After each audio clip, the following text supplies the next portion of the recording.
Greetings, mega learners and teachers.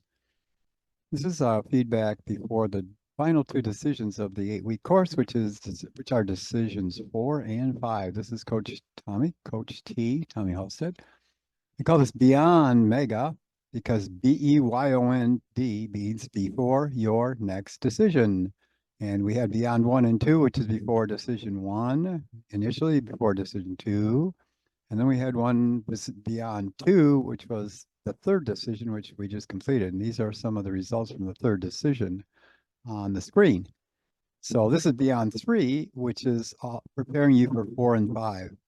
Now, what's important about this video, I'm going to blast through these slides and show you some absolute key results that are generally true of any of the teams working together, but also very specifically for your current situation right before decision 4 and 5.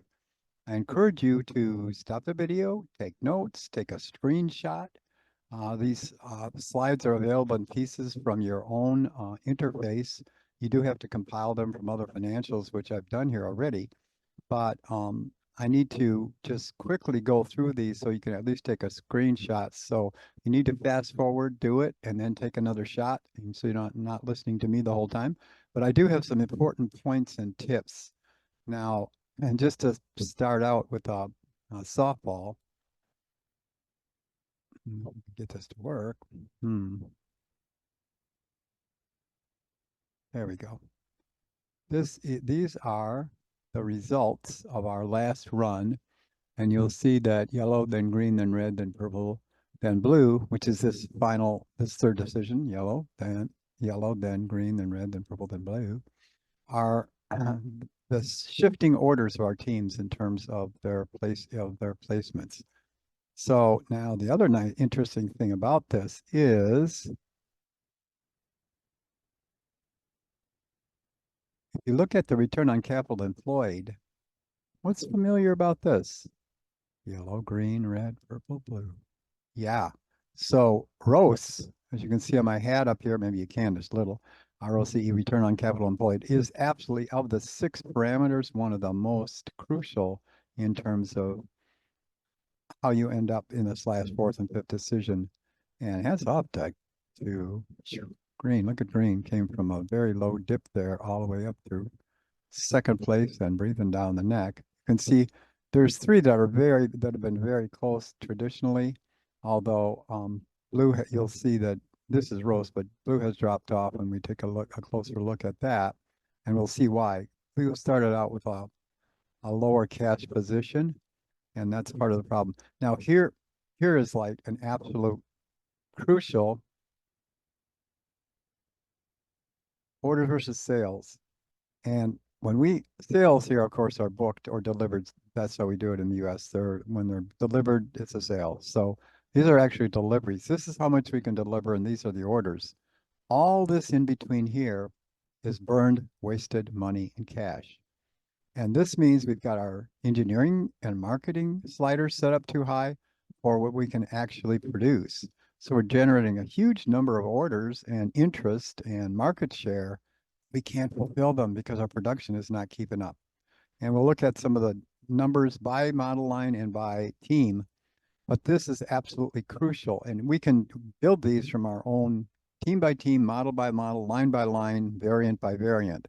So you can see what is exactly happening versus your competitors. You can see this for your competitors also. So this is more of a high level view of it, but the things that really predict it are lost orders divided by inventory. And let's take a look at what that looks like. This is lost orders by inventory divided by inventory for eco-friendly. So the way this works is you can see there's a 0 here on the y-axis. It goes all the way up to 70 or 80 or 90, depending on the relative model. This is eco-friendly, right? And then it goes down into negative territory below 0. If it's a positive number, I mean above 0 on the axis, it means that you're building inventories. It means that you actually have less demand than you have production. So you can produce it, but you're actually building inventories up here and you're not selling. If you drop down below zero here on a negative number, these are your lost orders. So it's lost orders over inventory. Lost orders are down here over zero inventory. Lost orders are that gap between orders and sales, orders and deliveries. So this means that you've got a lot of demand, but you can't produce it. You can't fulfill it down here. So you can see the problem here with our dear blue, first of our blue team and then our red team. And what's interesting, what does the ideal line look like here? Yes, you guessed it, a straight line down zero.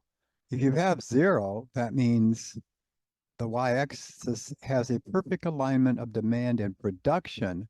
And that means there's no gap also between sales and orders. You're meeting your sales and your orders. We can look at specific numbers for each team by a car line. And you can do that with your competitors too and say, that's who they're targeting, but look, they can't meet demand. Oh, look, they're building inventory here. What happened to yellow is they had a real high up, you'll see on one of the lines, and real low down. So since they're dropping down there into a negative number, that means that they have more demand than they can produce in this particular line of the eco-friendly. So, but are they targeting at that? Are they targeting that market? We can actually look at that and find out. Let's back down here.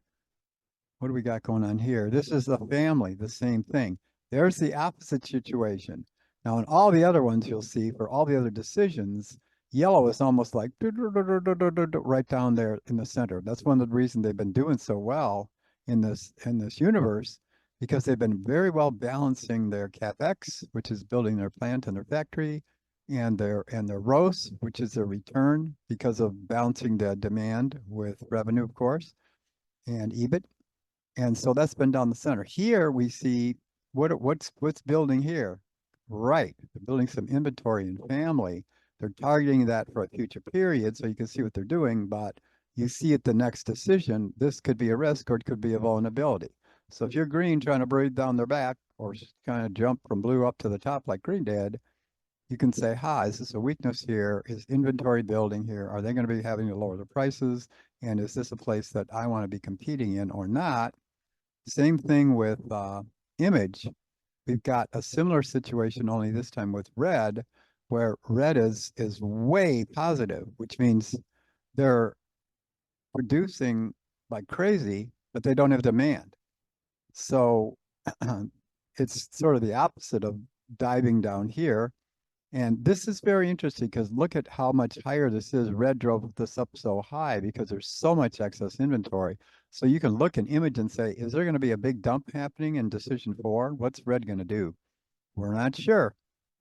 Okay, now you're about to make decision 4 and 5. So I don't know if you watched this before 4 or before 5. You can see it before 4 if you, the video will be posted Thursday, Friday before your Saturday decision.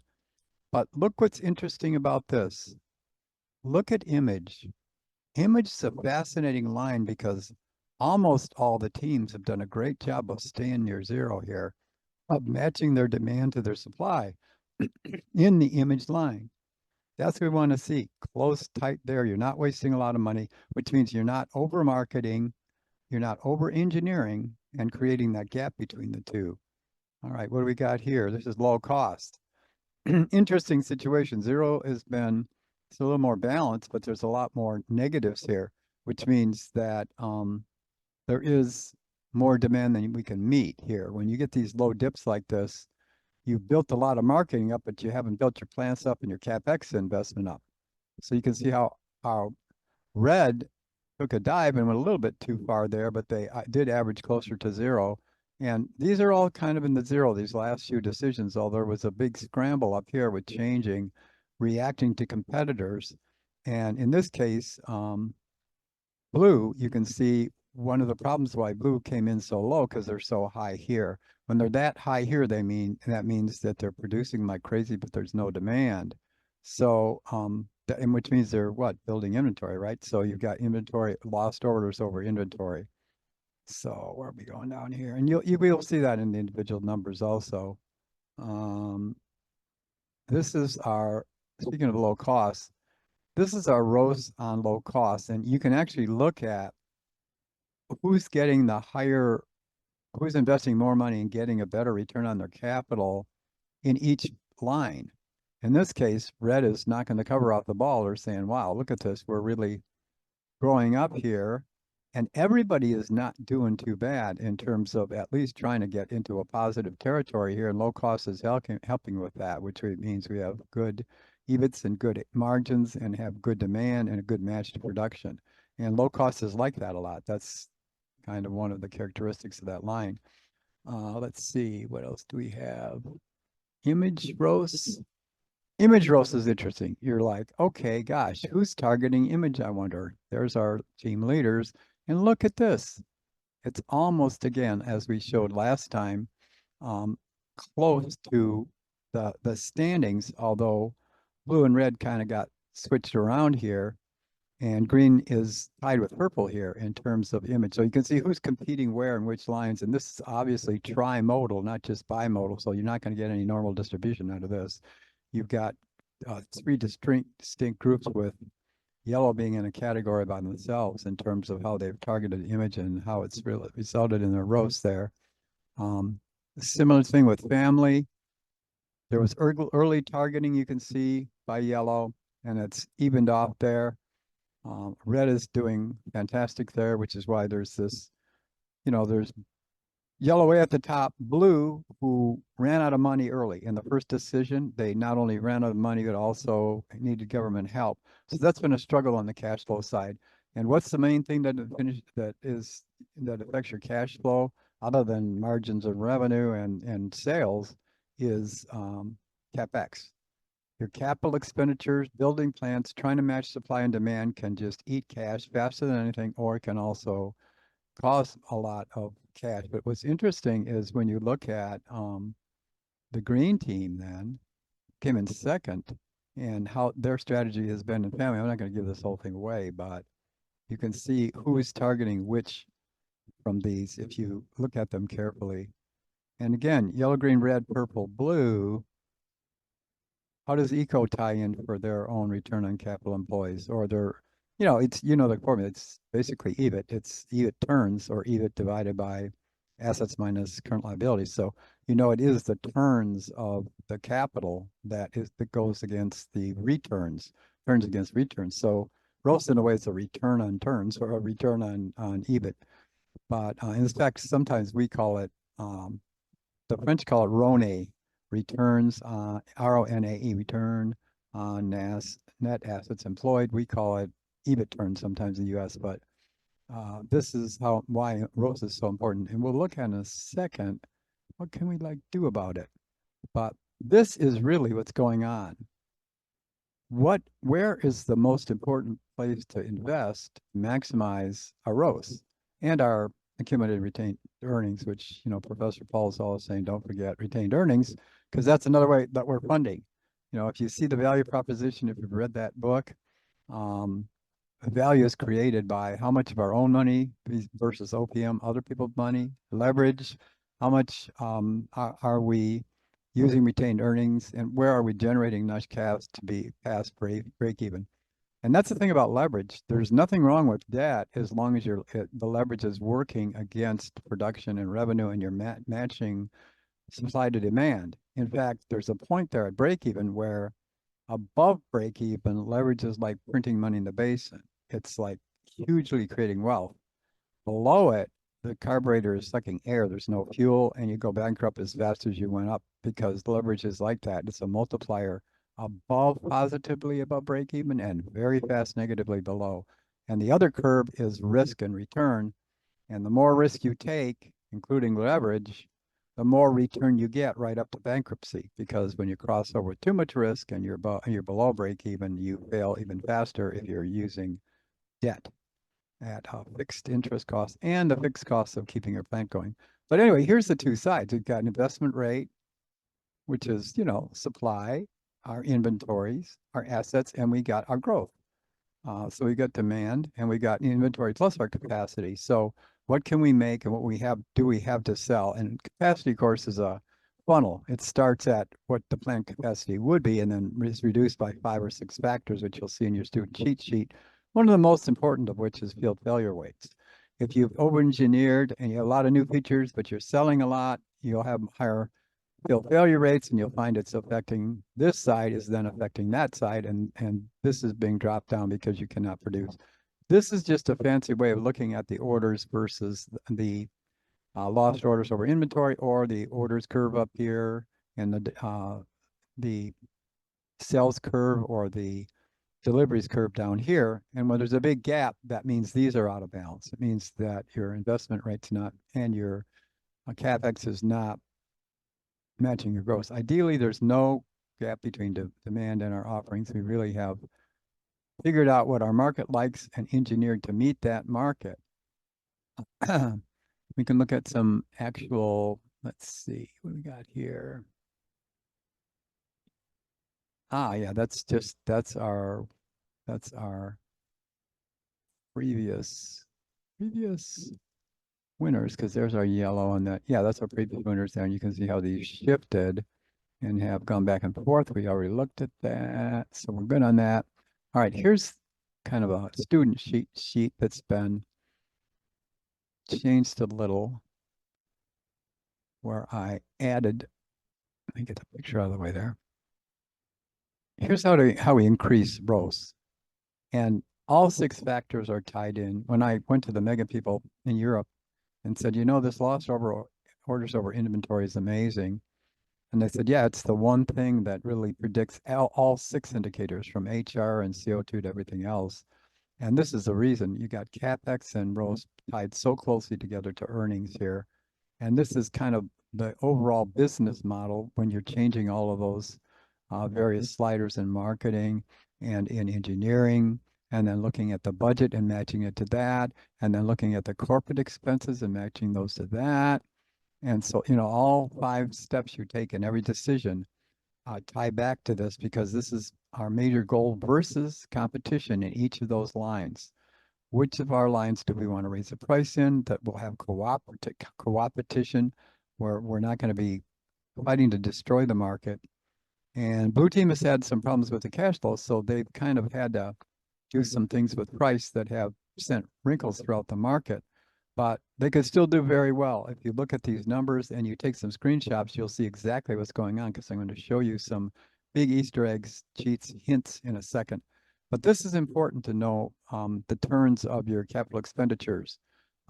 They call this WCR in Europe, sometimes here also in GAAP, but it means working capital required. So how much working capital do you need? Are you building capacity in inventory? And can you lower your cost and expensive cost of goods sales, increasing your margins, obviously? And that's driving your EBIT, not just your sales. We really need to look at the bottom line a lot. That's what capital employed is all about. That's the numerator. So we have to really look at that. And to increase it, you know, reducing plant value is increasing the turns, because you're reducing the expense, but you can't reduce plant value if you get to the point where you can't produce. So a trick here, which I mentioned in the last video, and even I think Professor Paul and I talked about it, is that you can actually pay off your investment, your CapEx in PPE, and invest in a plant and then not use it. You can keep it there for employee morale and keep the value, but you can reduce the capital expenditure by not building the line from that plant. Now, we can't sell the plant like we can in the 15-week course, but we can reduce the value by, it sounds counterintuitive, like why would I invest a plant and then not make anything in it? Because you might have an inventory of 6 units that are really expensive instead of 80 units that are sitting in your inventory, destroying your rows because you can't move them. And that also means you're picking your niche. And in the ultimate case, all 5 teams have 4 different kind of cash cows that they're somewhat sharing. So that's sort of some of the secret sauce with rows. Let's get into, let's see, what do we have here? Well, I get this question all the time, so let's just hit it head on. Why do I keep saying it's your unit CapEx for the unit cost, and then you add back depreciation? Because that's the formula that you use for facility investment where you take what is your initial vehicle capacity, which is 7. You can read that off your reports.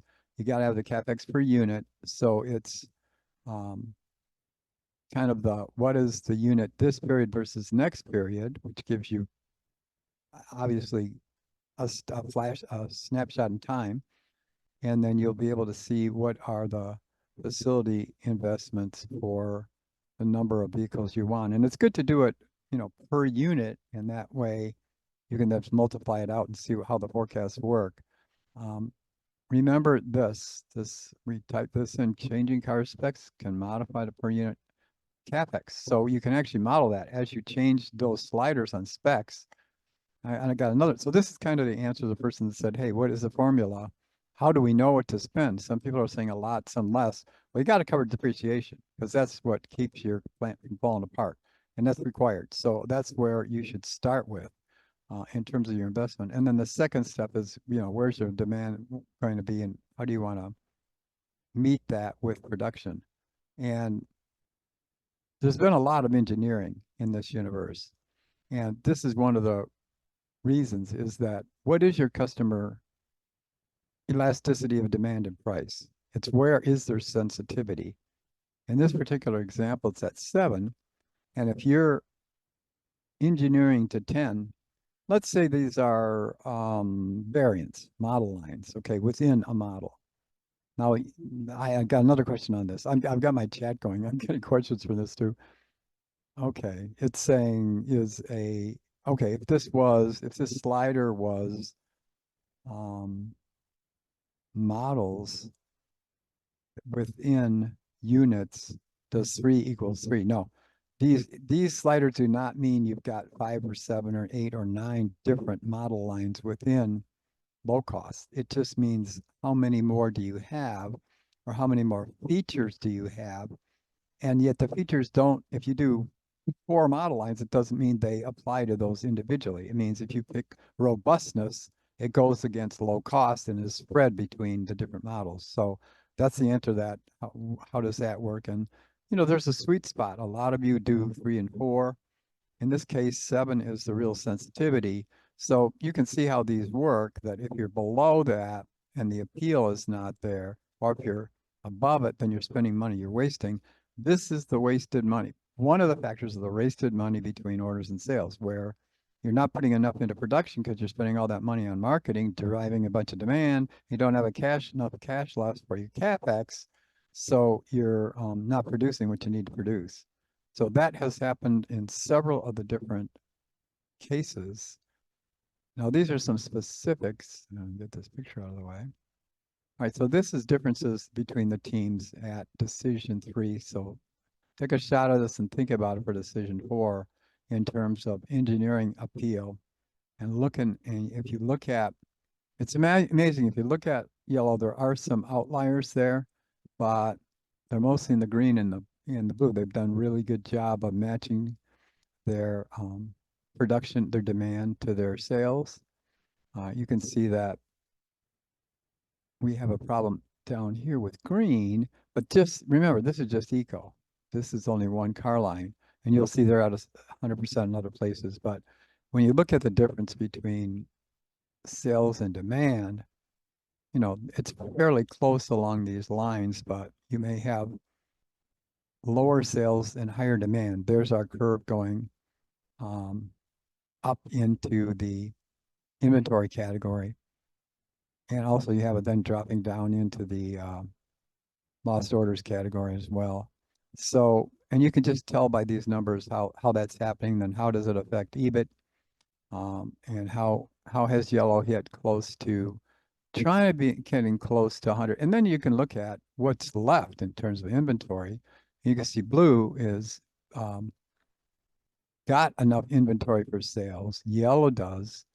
But you'll see these are in the eco because there's been a huge investment in eco production. So you can see what's happening with production versus inventory here.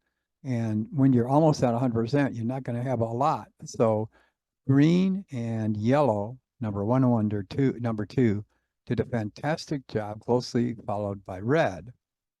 Gosh, what does that mean? yellow, then green, then red were positions number 1, 2, and 3. And what is this saying here? 1, 2, and 3. And blue and purple were struggling with that. And take a look at their inventory here, 34 and 45. So you can see eco is a real issue in terms of inventory versus sales. Now let's look at family and see how similar, how that prediction, how that comes out.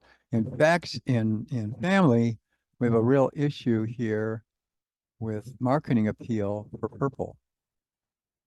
Purple obviously went for a big marketing play for family. As you can see, you have all these numbers, by the way, so you can look at them. But between Wednesday and Thursday, as busy as you are with your AI and everything this week, you may not have time to do this deep of analysis. So you can take a snapshot and kind of look at what's going on here.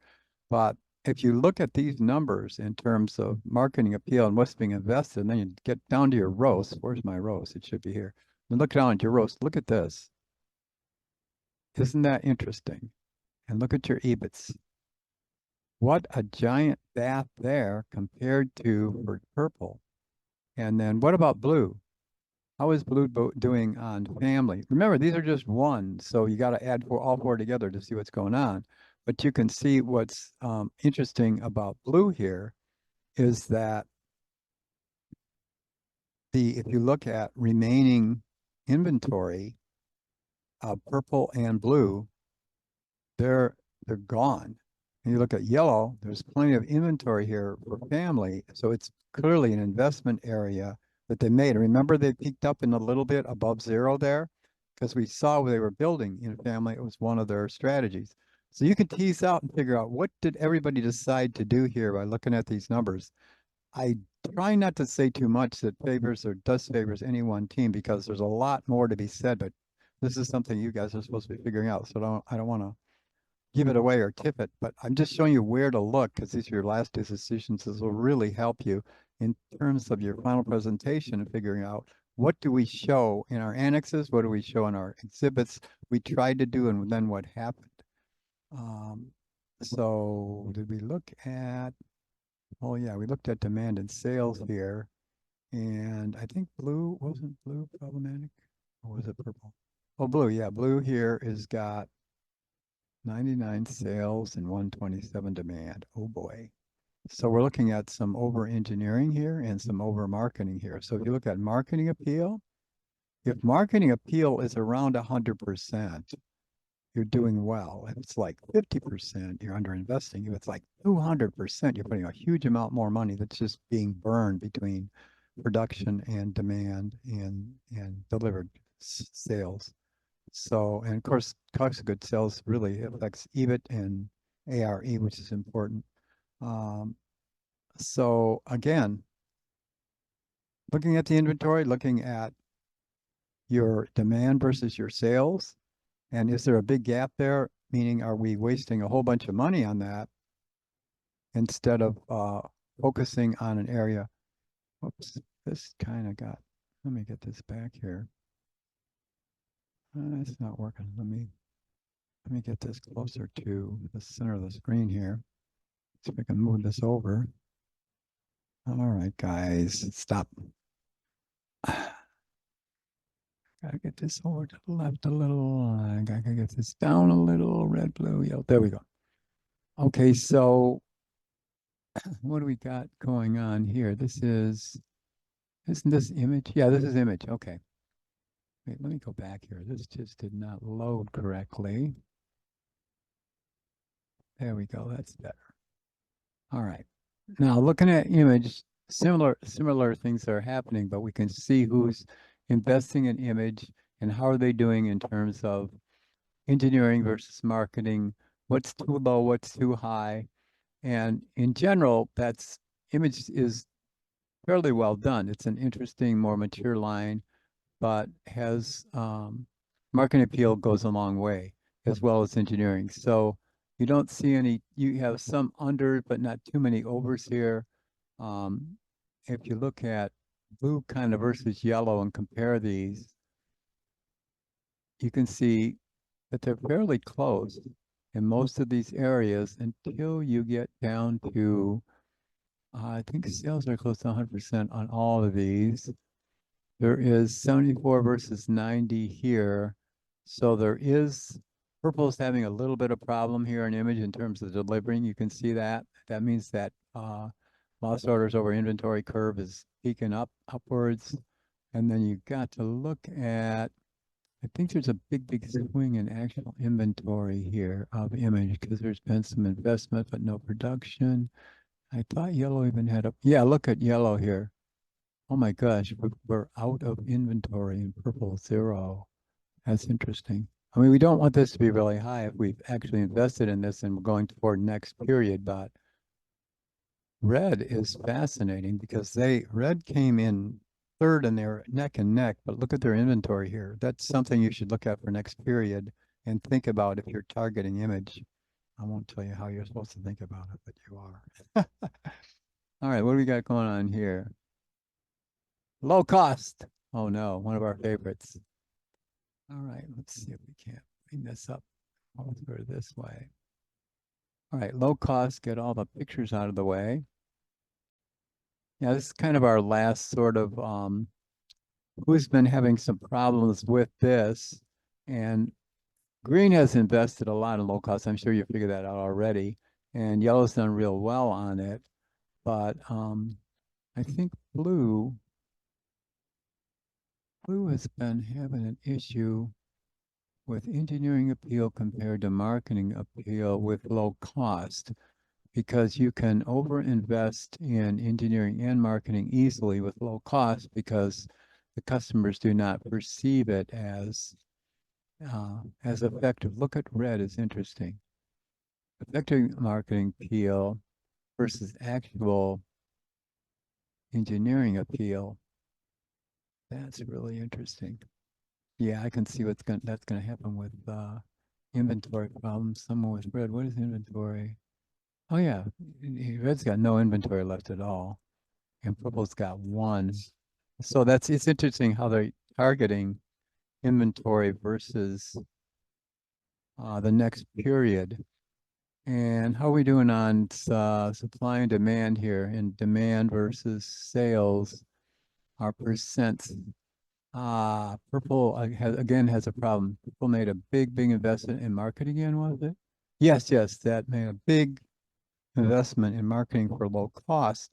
And that's where we get into a production problem. If you're, say, really going to go for this line, we can't just do it with marketing or marketing and engineering. We have to do it also with supply. We have to invest in CapEx. So we can't lose all our cash doing, or not lose it, but use all our cash doing marketing and engineering, and then forget the fact that we need to have that cash to build our plants and meet demand. So I think I pretty much covered everything that I wanted to cover to give you some hints on this. You can take pictures of these charts and tables. I'll be also happy to send you kind of where they come from. They're all in your financials. Remember, I made this publicly traded so you can see all the same numbers for your competitors. And hopefully this will be a good way for you to prepare for your last 2 decisions. And I also wanted to show them as an example some graphics that you can use as a hint for your final presentations for your teams, where you need a couple slides, a couple good slides, and some business language presentation to in order to get your top number of points you can get on that final presentation, all iterations of it. So again, thank you very much for your time. I really appreciate it. Thank you for checking in and checking out the video. We're going to have one more Beyond series. We had 2 with Professor Paul. We're saying, okay, before your next decision, what do you want to look at? What is it that are the key indicators and things that our competitors might be doing? And this takes you kind of current through the end of decision 3 and gets you ready in the next few days for your next decision.